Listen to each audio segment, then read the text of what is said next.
Hi guys, welcome back to my channel. Hope आप सभी बहुत अच्छे से होंगे।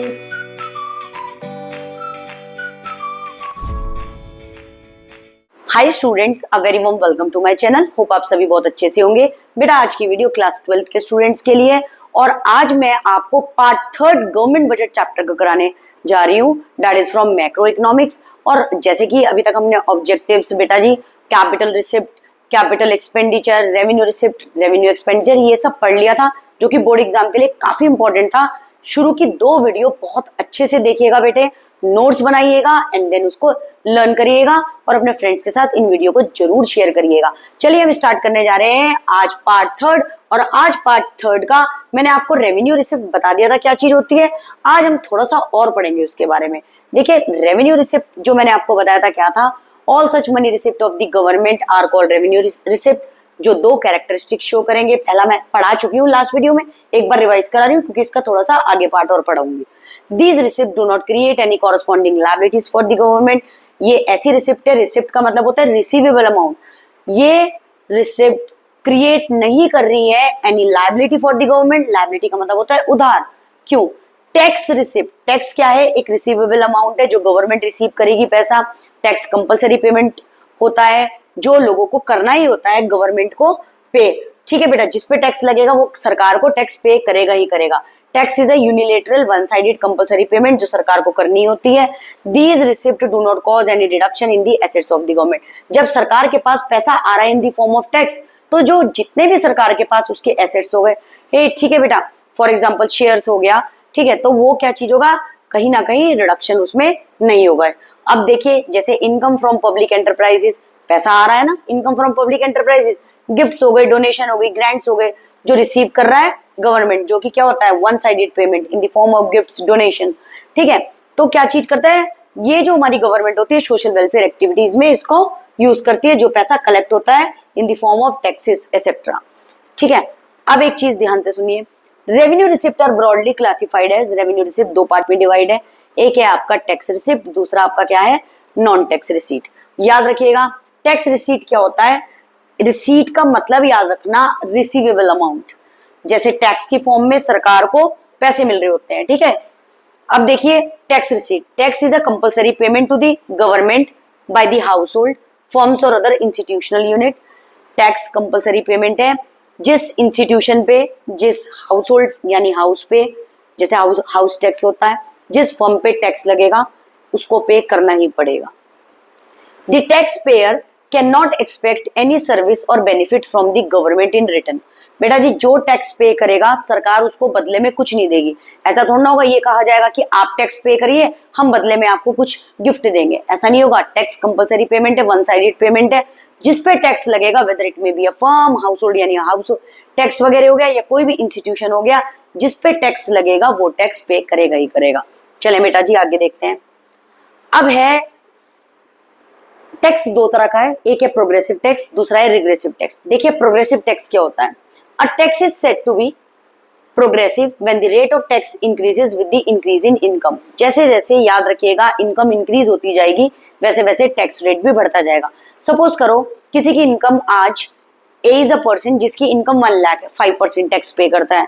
अब उसकी इनकम 2 लाख रुपए हो गई, 2 लाख रुपीज हो गई, तो टैक्स रेट भी कितना हो गया, 10%। अब सोचिए उसकी इनकम 3 लाख हो गई तो टैक्स रेट 15% हो गया। जस्ट एन एक एग्जांपल है। तो प्रोग्रेसिव टैक्स होता है with rise in the income tax rate भी बढ़ जाएगा, वो क्या कहलाया जाएगा, आपका प्रोग्रेसिव टैक्स। इसका रियल बर्डन इस टैक्स का किस पे होता है, rich and less on poor. ठीक है बेटा जी, इसका ज्यादा से ज्यादा रियल बर्डन किस पे रहेगा, रिच पे। Example, tax rate is 10% between 2 to 5 lakh, just एक एग्जांपल है। 15% किनका आएगा, जिसकी income 5 to 10 lakh rupees and so on है। Thus tax rate increases as the level of income क्या हो जाएगा, इंक्रीज हो जाएगा। टैक्स रेट इंक्रीज हो जाएगा जैसे जैसे लेवल ऑफ इनकम क्या हो जाएगा, इंक्रीज।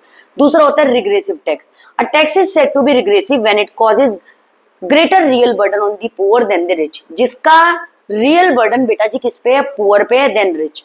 रिग्रेसिव का मतलब है टैक्स पे करना ही करना है, तो इसका रियल बर्डन किस पे होता है बेटा जी, पुअर पे। For example, if a person with rupees 1 lakh as his monthly income pays 10% income tax. 1 lakh रुपए किसी पर्सन की सैलरी है और वो 10% इनकम टैक्स पे कर रहा है, तो 1 लाख का 10% कितना होगा, 10,000। याद रखिएगा।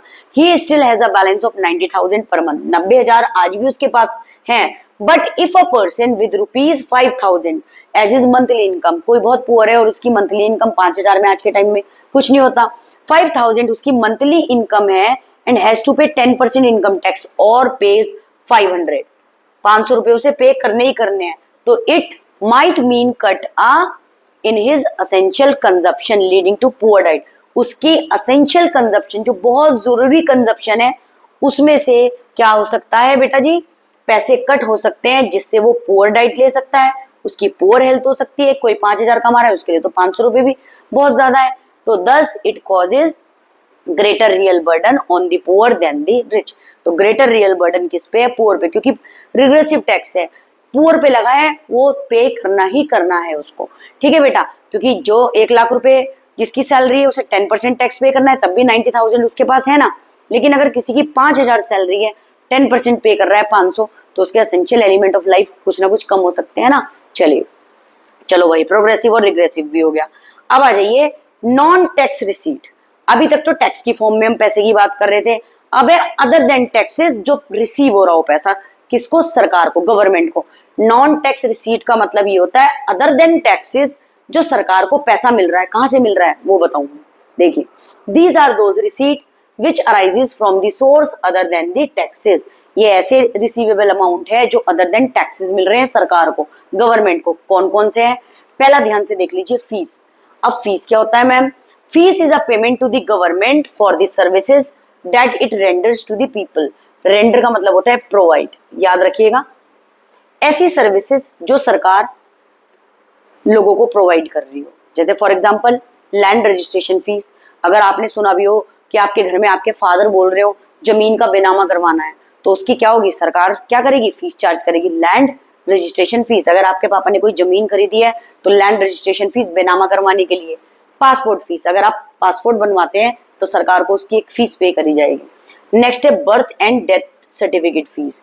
नगर निगम के अंदर बेटा जी क्या बनता है, बर्थ सर्टिफिकेट भी, डेथ सर्टिफिकेट भी, उसकी भी गवर्नमेंट एक फीस चार्ज करती है जो कि हमें सरकार को पे करनी होती है। तो उसको बोलते हैं क्या चीज, बर्थ सर्टिफिकेट फीस और डेथ सर्टिफिकेट फीस। ठीक है, तो ये ऐसी फीस हो गई जो सरकार अपनी सर्विसेज प्रोवाइड करेगी तो लोगों को उसको पे करना पड़ेगा। ठीक है, चलो जी, फीस हो गए। अदर देन टैक्सेस है, याद रखना है। नेक्स्ट है फाइन्स और पेनल्टीज। देखिए, लॉ ब्रेकर कौन लोग होते हैं, जिसने हेलमेट नहीं पहना चालान कट गया उसका। ठीक है, कोरोना टाइम था, मास्क नहीं पहना चालान कट गया। ठीक है, किसी के पास गाड़ी के कागज नहीं है, कार के कागज नहीं है, ठीक है, स्कूटी चला रहे हैं कागज नहीं है, कोई 18 साल का नहीं है तब भी क्या चीज है, ड्राइविंग लाइसेंस नहीं है तब भी गाड़ी ड्राइव कर रहा है या स्कूटी चला रहा है, तो उसके लिए लॉ ब्रेकर के लिए क्या चीज है, जो चालान काटते हैं। Fines are those payment which are made by the law breaker to the government, government को पे करना होता है। These are economic punishment for the breaking the laws. ये इकोनॉमिक पनिशमेंट है, जो लोग लॉ ब्रेक कर रहे हैं उनसे क्या लिया जाएगा, फाइन्स और penalty. Aim is not to earn revenue, सरकार को इससे पैसे नहीं कमाने हैं बेटा, but to make people respectful to the law. बस लोगों को एक सबक ये सिखाना है, ये एम है कि ज्यादा से ज्यादा लोग किस चीज के लिए रिस्पेक्टफुल रहें, किसके, लॉ के लिए। जो रूल्स एंड रेगुलेशन बने हैं उसको फॉलो करें। Next escheat. मैम एस्चीट क्या होता है, एस्चीट देखिए, some people leave property without a legal heir. कुछ लोग प्रॉपर्टी छोड़ जाते हैं, उसका कोई लीगल हायर नहीं होता। सपोज करो कोई भी पर्सन है, उसकी कोई बहुत ज्यादा प्रॉपर्टी है, लेकिन उसका ना कोई सन है, ना उसकी कोई डॉटर है, ना उसकी कभी मैरिज हुई है, तो बोल रहे हैं कुछ लोग, ना उसका कोई रिश्तेदार है, तो कुछ लोग अपनी प्रॉपर्टी छोड़ जाते हैं without any legal higher. The government make revenue out of it. सरकार उससे बेटा जी क्या कमाती है, पैसे। वो क्या क्या कहलाया जाता है, याद रखिएगा, एस्चीट। एस्चीट क्या हो गया, कोई प्रॉपर्टी को, क्या चीज है, कोई पर्सन की बहुत ज्यादा प्रॉपर्टी हो, उसकी डेथ हो जाए और उसका कोई भी वारिस ना हो, तो सरकार उससे क्या बनाती है, रेवेन्यू। नेक्स्ट है, अब देखिए रेवेन्यू का बेटा, सरकार रेवेन्यू कैसे बनाएगी, सोशल वेलफेयर एक्टिविटीज के लिए, उसके घर के लिए क्या कर दिया, कुछ ओल्ड एज के लिए बना दिया, मेडिकल फैसिलिटीज के लिए हॉस्पिटल बना दिया, इस तरह से। ठीक है, नेक्स्ट है स्पेशल असेसमेंट। अब स्पेशल असेसमेंट क्या होता है, कई बार बेटा जी हाईवे पे सरकार का काम चल रहा होता है, रोड बड़ी करनी है उसको, और वहां किसी के हाउस होता है, किसी का कुछ भी कैफे हो, होटल हो, तो उसकी कीमत बढ़ जाना किस चीज के लिए? गवर्नमेंट डेवलपमेंट एक्टिविटीज की वजह से। देख लीजिए, it is that payment which is made by the owner of those property. सरकार ओनर ऑफ द प्रॉपर्टी को पैसा दे देंगे whose value has appreciated due to the development activities, जिनकी वैल्यू प्रॉपर्टी की एप्रिशिएट हो गई, बढ़ गई, क्यों? सरकार के डेवलपमेंटल एक्टिविटीज करने से। For example, as a result of construction of roads, मैंने जैसे आपको बताया, प्रोविजन ऑफ सिवरेज सिस्टम, नालियां बनाना बेटा, ठीक है, रोड्स बनाना, तो वैल्यू ऑफ नेबरिंग प्रॉपर्टी में एप्रिशिएट, जिससे जो नेबरिंग प्रॉपर्टी हो गई, ठीक है बेटा, किसी का घर हो गया, वहां किसी का होटल हो गया, तो उसकी वैल्यू क्या हो जाना? बढ़ जाना। गवर्नमेंट क्या करेगी? उसको ओनर को पैसे दे देगी। वो होता है special assessment. Special assessment which is done by the special assessment का मतलब होता है डेवलपमेंटल एक्टिविटीज के लिए सरकार जो काम कर रही है जिससे ओनर की प्रॉपर्टी के दाम बढ़ जाना। चलिए, income from public enterprises, several enterprises are run by the सरकार, दैट इज गवर्नमेंट। बहुत सारी क्या चीज कर रही है? एंटरप्राइजेस चला रही है, जैसे Indian railway, Indian oil. Profit of those enterprises वो क्या है? सरकार के लिए रेवेन्यू है, जो कि वो सोशल वेलफेयर एक्टिविटीज में लगाएगी, खर्चा करेगी। नेक्स्ट है ग्रांट्स और डोनेशन। अब भाई ग्रांट्स और डोनेशन क्या होता है? वन साइडेड पेमेंट है, कहीं कोई आपदा आ गई, नेचुरल कैलेमिटी हो गई, तो क्या होगा? एक स्टेट गवर्नमेंट हेल्प करेगी, क्या नेचुरल कैलेमिटी से बचने के लिए? देखिए, grants are also a source of government revenue. कैसे? It is very common for the people to offer donation and grants to the government. अब कई बार क्या होता है, सरकार को डोनेशन, रेमिटेंसेस, हेल्प हो गई, डोनेशन हो गई, गिफ्ट्स एंड ग्रांट्स हो गए, उसके फॉर्म में पैसा दिया जाता है, जो दूसरी कंट्री भी, ठीक है, और दूसरी सिटीज भी हेल्प करती है। When there are natural calamities like earthquake, flood etcetera, तो ये भी क्या आएगी? सरकार के लिए in the form of revenue पैसा आ रहा है। जहाँ फ्लड आ गई, नेचुरल कैलेमिटीज आ गई, जो लोग डोनेट कर रहे हैं वो अच्छे से इसको क्या करेंगे? लोगों की हेल्प कर देगी सरकार। ठीक है, चलिए, अब है बेटा, याद रखिएगा, जो टैक्स रिसीट है, टैक्स से जो पैसे आ रहे हैं, नॉन टैक्स रिसीट है, अदर देन टैक्सेस, जो सरकार के पास पैसे आ रहे हैं। नेक्स्ट है कैपिटल रिसीट। कैपिटल रिसीट क्या होती है? मैंने आपको पहले भी बताया, पैसा तो आ रहा है लेकिन बोरो करके। सपोज करो, अगर मैं किसी से पैसा बोरो कर लूं तो मुझे पे बैक तो करना पड़ेगा ना उसको। ऐसे ही जब गवर्नमेंट पैसा बोरो करती है तो उसको पे बैक भी करना पड़ेगा, जिसके कारण सरकार के एसेट्स कम हो जाएंगे। एसेट्स कैसे कम हो जाएंगे? होपफुली उसको क्या है, अगर सरकार के पास शेयर्स हैं तो क्या पता सरकार को शेयर्स अपनी कंपनी के प्राइवेट सेक्टर को बेचने पड़ जाए, जिसके कारण सरकार के कहीं ना कहीं एसेट्स तो कम हुए हैं ना बेटा। ठीक है, तो उसको बोल रहे हैं ये कैपिटल रिसीट का मतलब है पैसे रिसीव तो रहे हैं लेकिन बोरो करके। All such money receipt of the government are called capital receipt. याद रखिएगा, मनी के फॉर्म में होगा, which shows following two characteristics. पहला, ध्यान से सुनिएगा, these receipts create a liability for the government. अब सरकार के लिए उधार क्रिएट करेगी। लायबिलिटी का मतलब क्या होता है? उधार। पैसा सरकार ने उधार लिया है तो उसको पे बैक भी करना पड़ेगा फ्यूचर में। जैसे loans by the government are a liability, ये गवर्नमेंट के ऊपर क्या कर देगी? उधार। These are to be paid back, तो सरकार को पे बैक करना पड़ेगा। Therefore these are capital receipt of the government. इसलिए क्या चीज है बेटा जी? Capital receipt for the government है। ठीक है, next, those receipt reduce corresponding assets of the government. ये कहीं ना कहीं ये रिसीट, जो receivable amount in the form of borrowing लिया गया है, ये सरकार के एसेट्स कम कर देंगे। क्यों? जो पैसा बोरो लिया है जब वो पे बैक करेगा तो कहीं ना कहीं एसेट्स कम हो जाएंगे। जैसे शेयर सेल कर दिए, जैसे for example, money received by the government by selling its share would cause reduction in the assets. सरकार ने क्या कर दिए? अपने एसेट्स बेच दिए, therefore it is to be treated as capital receipt. तो ये क्या कहला जाएगा? Capital receipt. नेक्स्ट देखिए, कैपिटल रिसीट्स के अंदर में be defined as those money received of the following where which create क्या? लायबिलिटीज फॉर द गवर्नमेंट, और रिडक्शन एसेट्स के अंदर होगा। अब इन इंडिया, बहुत ध्यान से सुनना, in India capital receipt of the government budget are often classified as under, तीन तरह से समझाएंगे, recovery of loan, borrowing and other liabilities, other receipt. आपको पता है रिकवरी ऑफ लोन, लोन लिया है, पैसा पे बैक करना पड़ेगा, बोरोइंग और अदर लायबिलिटीज हो गया। चलो डिटेल में बताती हूँ आपको ये। अब रिकवरी ऑफ लोन क्या होता है? बहुत ध्यान से सुनना। कैपिटल रिसीट में this central government offer loans to the state government. याद रखिएगा, हमारे यहाँ कितनी गवर्नमेंट काम करती है? मैंने गवर्नमेंट बजट में पढ़ाया भी था आपको, लोकल लेवल पे लोकल गवर्नमेंट काम करेगी, सेंट्रल गवर्नमेंट और स्टेट गवर्नमेंट दोनों काम करेगी। अब सेंट्रल गवर्नमेंट ने ऑफर करा लोन स्टेट गवर्नमेंट को कि वो कोप अप करे किससे? Financial crisis. उसके पास पैसों की बहुत कमी पड़ गई, तो सेंट्रल गवर्नमेंट ने पैसा in the form of loan किसको दे दिया? स्टेट गवर्नमेंट को। When these loans are recovered, जब इस लोन्स को रिकवर्ड करा जाएगा तो assets of the government are reduced. जब ये पे बैक करेंगे पैसा सेंट्रल गवर्नमेंट को, कौन सी गवर्नमेंट, स्टेट गवर्नमेंट जो उसने लोन लिया हुआ था, तो कहीं ना कहीं स्टेट गवर्नमेंट के एसेट्स कहीं ना कहीं कम हो जाएंगे, रिड्यूस हो जाएंगे। Accordingly these are classified as capital receipt. ठीक है बेटा जी। नेक्स्ट है borrowing in other liabilities. The government borrows moneys from the, अब गवर्नमेंट पैसा बोरो कहाँ से करती है, general public. Borrowing from the general public are called market borrowing. जब सरकार पैसा बोरो कर रही है क्या जनरल पब्लिक से, उसे क्या कहलाया जाएगा, मार्केट से पैसा सरकार ने उधार उठाया है, मार्केट बोरोइंग।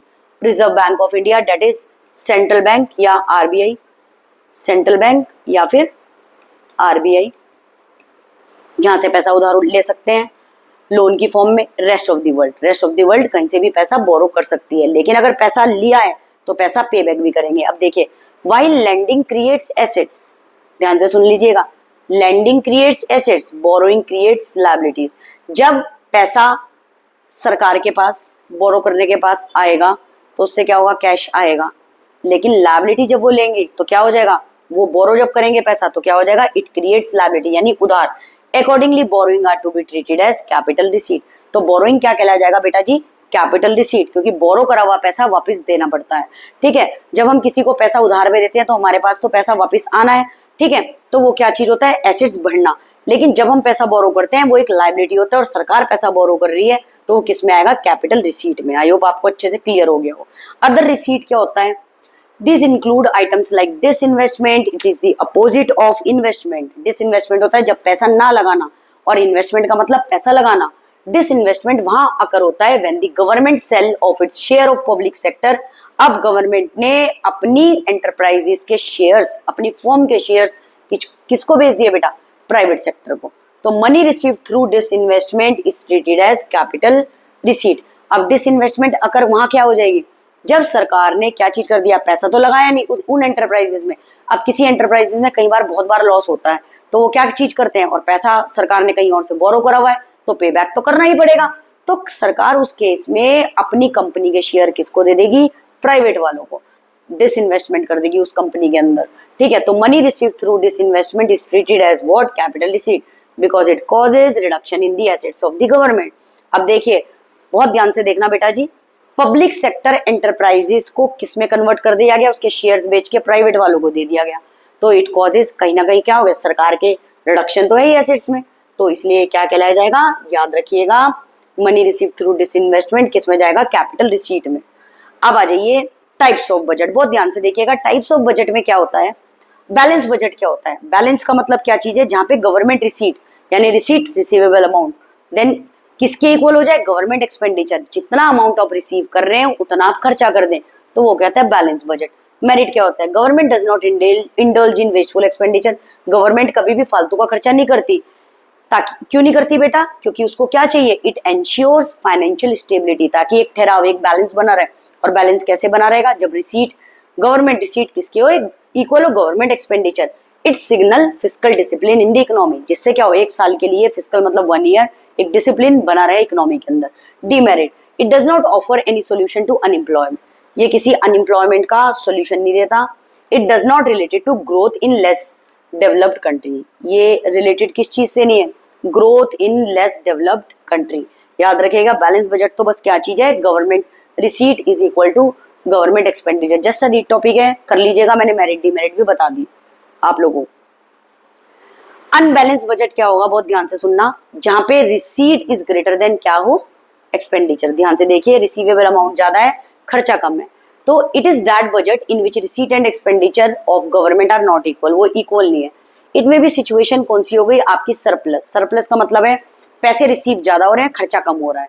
गवर्नमेंट के पास पैसे ज्यादा रिसीव हो रहे हैं और खर्चा कम है। This is a budget in which government receipt are greater than government expenditure. Receipt मतलब रिसीवेबल अमाउंट ज्यादा है और एक्सपेंडिचर कम है। ठीक है, मेरिट क्या होगा, ऑब्वियसली राइज इन रेवेन्यू, पैसा ज्यादा आएगा गवर्नमेंट के पास, collected by the government in the form of taxes, ज्यादा पैसा आ गया। Fall in government expenditure, merit क्या है, गवर्नमेंट का खर्चा तो कम हो रहा है लेकिन पैसे ज्यादा आ रहे हैं। डीमेरिट, एग्रीगेट डिमांड में reduce to a level which causes unemployment in the economy. Aggregate demand कहीं ना कहीं रिड्यूस हो जाएगी, पहले ही रेवेन्यू इतना ज्यादा आ गया तो क्या हो गया, कहीं ना कहीं एग्रीगेट डिमांड कम करनी पड़ेगी, जिससे क्या होगा, अनएम्प्लॉयमेंट, क्योंकि डिमांड कम करनी पड़ेगी, पहले ही टैक्सेस की फॉर्म में इतना रेवेन्यू इकट्ठा हो गया। नेक्स्ट पे आ जाइए डेफिसिट। डेफिसिट का मतलब होता है कमी, लॉस। तो दैट मीन्स खर्चा ज्यादा आ रहा है, अब रिसीवेबल अमाउंट कम है। याद रखिएगा, एक्सपेंडिचर ज्यादा है, रिसीवेबल अमाउंट क्या है, कम है। अब रिसीवेबल अमाउंट क्या हो रहा है, कम। ठीक है बेटा, रिसीवेबल अमाउंट तो कम है और खर्चा हो रहा है सरकार का ज्यादा, यानी पैसे in the form of taxes ज्यादा नहीं आ पा रहे। Government expenditure are greater than the government receipt, तो इसका मतलब क्या चीज हो गया, गवर्नमेंट का खर्चा अब ज्यादा हो रहा है और रिसीवेबल अमाउंट कम है, तो मेरिट क्या है, हाई गवर्नमेंट एक्सपेंडिचर। ठीक है, अब क्या चीज है, indirectly bye inducing greater investment and consumption. ये क्या चीज है, इनडायरेक्टली क्या हो गया, ग्रेटर इन्वेस्टमेंट और कंजप्शन के कारण हो गया। Demerit, inflationary gap occurred, rise and wages price spiral. ये क्या चीज होगा, इन्फ्लेशनरी गैप का मतलब क्या चीज होता है बेटा, बहुत ध्यान से सुनना। इन्फ्लेशनरी गैप और excess demand is a situation when AD is greater than AS, जिसके कारण क्या चीज होना पड़ता है, प्राइस को ज्यादा करना पड़ता है। तो अब क्या है, गवर्नमेंट एक्सपेंडिचर ज्यादा हो रहा है और क्या चीज हो रहा है, हमारे पास रिसीवेबल अमाउंट कम है, तो अब क्या करेंगे हम, हाई गवर्नमेंट एक्सपेंडिचर मेरिट है इसका। ठीक है, अब मैं आपको एक बात बताऊंगी, आपको जस्ट क्या करना है, इन टॉपिक को रीड्स करना है। ठीक है, आप डेफिनेशन कर लेना, मेरिट डीमेरिट तो इतने इंपॉर्टेंट नहीं है, डेफिसिट बजट क्या होता है। ठीक है, तो आप इन सबको, सरप्लस बजट क्या होता है, बैलेंस बजट क्या होता है, इनको अच्छे से कर लीजिएगा। ठीक है बेटा जी। नेक्स्ट आपका, ये मैं ऑलरेडी पढ़ा चुकी हूँ, रेवेन्यू रिसीट और कैपिटल रिसीट को अच्छी तरीके से पढ़ना। ठीक है, मीनिंग क्या है, they neither create a liability nor reduce any assets of the government, whereas capital receipt क्या है, अब क्या है, बोरो करके पैसा लेके आए तो लायबिलिटी भी क्रिएट करेगा और एसेट्स क्या हो जाएंगे, रिड्यूस। ठीक है, नेचर, रेगुलर और रीअकरिंग इन नेचर। ठीक है, बताऊंगी इसका मतलब भी, ये irregular and non recurring in nature है। कैसे, ध्यान से सुनना। टैक्स की फॉर्म में पैसा सरकार के पास आएगा, तो ये रेगुलर और रीअकरिंग इन नेचर है। टैक्स कंपलसरी पेमेंट है, जिन लोगों पे टैक्स लगा है वो पे ही करेंगे। नॉन टैक्स रेवेन्यू भी सरकार के पास आता है in the form of interest, fees etcetera. पैसे भी आज पे लिए हुए हैं, पैसा क्या होगा, आएगा। और फीस, पेनल्टीज जो मैंने भी आपको समझाए थे, नॉन टैक्स रिसिप्ट, तो यहाँ पे सरकार के पास पैसा आ रहा है जो कि रेगुलर और रीअकरिंग इन नेचर है, लोग टैक्स पे करेंगे ही करेंगे। ठीक है, दे आर इरेगुलर और नॉन रीअकरिंग इन नेचर, क्यों, बोरिंग और डिसइन्वेस्टमेंट। देखिए कैसे, in case of certain capital receipt like borrowing there is future obligation to return the amount with interest। अब रेगुलर, इरेगुलर सॉरी, और नॉन रीअकरिंग इन नेचर है, क्योंकि borrowing किसी से करी है तो फ्यूचर में उसके सारे पेमेंट और इंटरेस्ट देना ही पड़ेगा। तो ये क्या चीज होगा, जब आप पेमेंट कर दोगे तो ये दोबारा रीअकर नहीं होगा। लेकिन टैक्सेस जिस बंदे पे लग रहा है, टैक्सेस पे करता है, करते ही रहना है जब तक वो जॉब करेगा, या उसकी एंटरप्राइजेज हो, हाउस होल्ड हो, तो टैक्स पे करते ही रहना है। ठीक है, there is no future obligation, कोई भी फ्यूचर पे डिपेंड नहीं करता, टैक्स पे करना है तो करना ही है, to return the amount. There is no future obligation to return the amount, कोई रिटर्न अमाउंट नहीं करेगा, टैक्स वन साइडेड पेमेंट है, करना ही करना है, ये आपको बता दिया मैंने। ठीक है, इनको अच्छे से एक देखिए। अब हमारा जो रेवेन्यू एक्सपेंडिचर का डिफरेंस और कैपिटल एक्सपेंडिचर का, ये मैंने आपको समझा तो दिया था, एक्सप्लेन कर दिया था, लेकिन आप ये बहुत अच्छे से पढ़ लीजिएगा, ये वाला डिफरेंस भी एग्जाम में पूछ लिया जाता है। देखिए क्या है, revenue expenditure neither create any assets not reduce any liabilities of the government, ना तो ये कोई एसेट्स क्रिएट कर रहे हैं, ना ये कोई liabilities of the government reduce कर रहे हैं। Whereas capital expenditure either create an assets और reduce a liabilities of the government. ये क्या चीज कर रहे हैं, आइदर ये क्रिएट कर रहे हैं एसेट्स, गवर्नमेंट के पास पैसे आ रहे हैं, और रिड्यूस क्या कर देगा, लायबिलिटी। लायबिलिटी यानी उधार कम कर देगा। कैसे जी, पर्पस देखिए रेवेन्यू एक्सपेंडिचर का, it is incurred for normal running of the government department and provision of various services. ये इनकर्ड कब करा जाता है बेटा, normal running of government department चलाने के लिए और वेरियस सर्विस प्रोवाइड करने के लिए। It is incurred mainly capital expenditure for acquisition of assets and granting of loans in advances.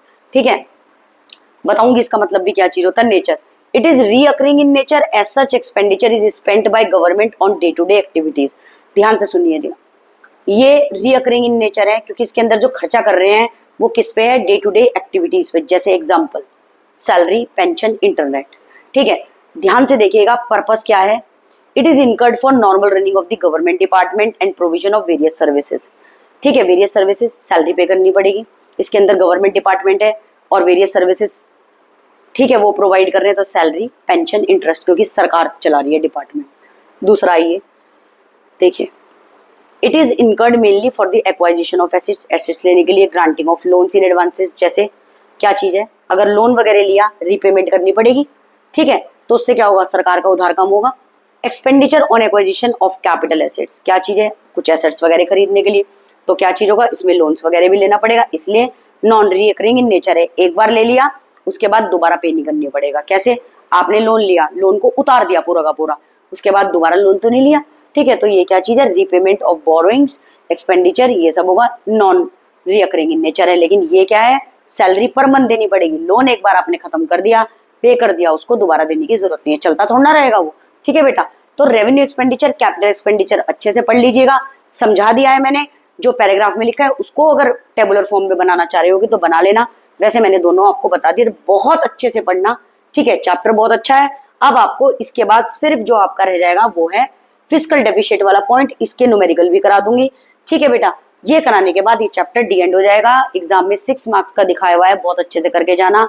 कई बच्चों का प्रैक्टिकल का भी ये टॉपिक होता है, तो आपसे मैं यही कहूंगी बहुत अच्छे से पढ़िएगा, वीडियो को एंड तक जरूर देखिएगा। बहुत ईजी लैंग्वेज में नोट्स बने हुए हैं, अच्छे से पढ़ाया हुआ है। किसी को नोट्स चाहिए होगा तो वो, अगर मेरे नोट्स चाहिए होंगे तो आप मुझे मैसेज कर दीजिए ना, और मैं टेलीग्राम चैनल आप मेरा ज्वाइन कर लीजिएगा, उस पर मैं आपको नोट्स भेज दूंगी, ठीक है बेटा। जिसको नोट्स चाहिए होंगे मुझे जरूर कमेंट बॉक्स में बता दीजिएगा, मैं नोट्स भी दे दूंगी, ठीक है बेटा जी।